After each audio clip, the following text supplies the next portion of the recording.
शब्दों के माया जाल में उन्होंने न तो नौजवानों का ख्याल रखा, न बेरोजगारों का ख्याल रखा, न हमारे मजदूरों का ख्याल रखा, न हमारे उन किसानों का ख्याल रखा जो गांव में खेती करते हैं। उनने कोई विजन उनके लिए नहीं दिया है। ये बजट सिर्फ उनका जो भाषण होता है वो भाषण था, और वो भी ऐसा भाषण जो ज्ञान और गति के बाद दुर्गति प्रदान करने वाला दिखता है। मैं कुछ आंकड़े आपको रखना चाहता हूँ। आज इन्होंने पिछले बजट में कहा था कि हम 33,000 शिक्षकों की भर्ती करेंगे, मगर आज सिर्फ 600 इंजीनियर की भर्ती करने की बात उन्होंने कही है। उन्होंने मोदी की गारंटी में 18 लाख आवास देने की बात कही है, मगर ये सिर्फ एक प्रस्ताव है। उनके आर्थिक सर्वेक्षण को आप देख लीजिए, उसमें पिछले साल सिर्फ 6 मकान पूर्ण हुए हैं, बाकी का पूर्ण नहीं हुआ है।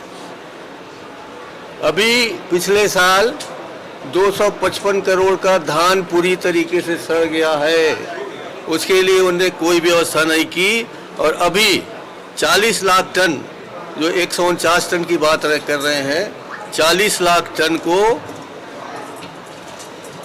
बाजार में बेचने की बात कर रहे हैं, जिससे 6,000 करोड़ का नुकसान होगा। इसके लिए उन्होंने कोई बात नहीं की। हमारे शक्कर के सभी कारखाने बंद हो रहे हैं, बंद हो गए हैं।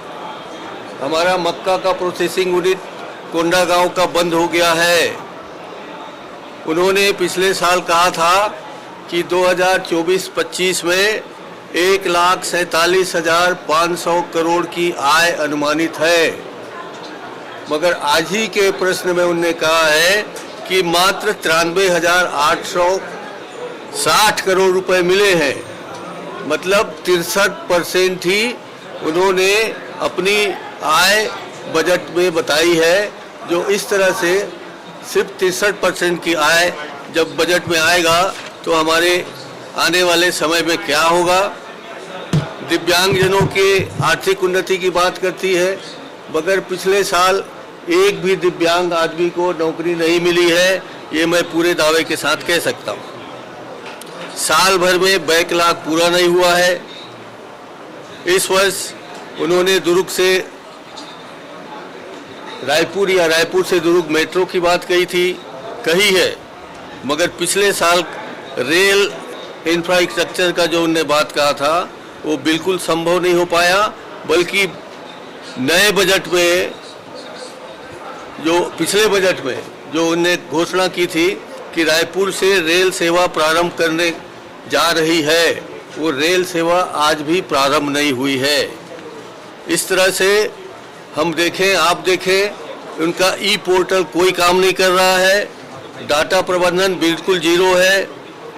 और हम ये कह सकते हैं कि इस बजट से हमारे नौजवानों को, हमारे किसानों को, हमारे आदिवासी भाई को कुछ नहीं मिलेगा।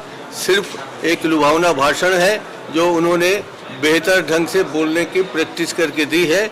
इसके अलावा कुछ भी नहीं, शब्दों का माया जाल है। ओके।